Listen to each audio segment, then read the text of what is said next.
సంపద ఉంది, జ్ఞానం ఉంది, శక్తి ఉంది. కాని ఆనందం లేదు. జీవితానికి అసలు అర్థం ఏమిటి? పురాతన కాలంలో ఒక గొప్ప రాజు ఉన్నాడు. అతను జ్ఞానంలో ప్రసిద్ధి చెందినవాడు.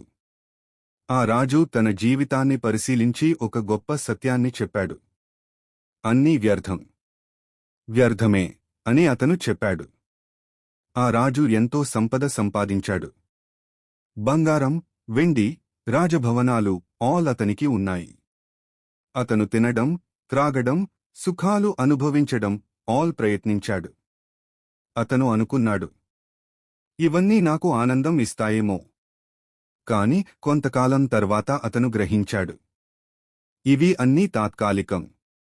మనిషి ఎంత సంపాదించినా చివరికి ఖాళీగా అనిపిస్తుంది. అతను జ్ఞానం కూడా వెతికాడు. నేను ఎక్కువగా తెలుసుకుంటే సంతోషం వస్తుందేమో అని అనుకున్నాడు. కాని జ్ఞానం పెరిగిన కొద్దీ బాధ కూడా పెరిగింది. ఎందుకంటే జీవితం తాత్కాలికం. మనుషులు వస్తారు, వెళ్తారు. కాని భూమి మాత్రం అలాగే ఉంటుంది. అతను ఇలా అన్నాడు, సూర్యుని కింద జరిగే ప్రతి పని గాలిని పట్టుకునే ప్రయత్నంలాంటిది. చివరికి అతను ఒక గొప్ప నిర్ణయానికి వచ్చాడు.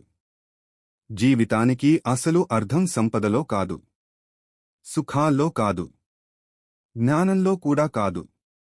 అసలు అర్థం దేవుని భయపడటం మరియు ఆయన ఆజ్ఞలను పాటించడం.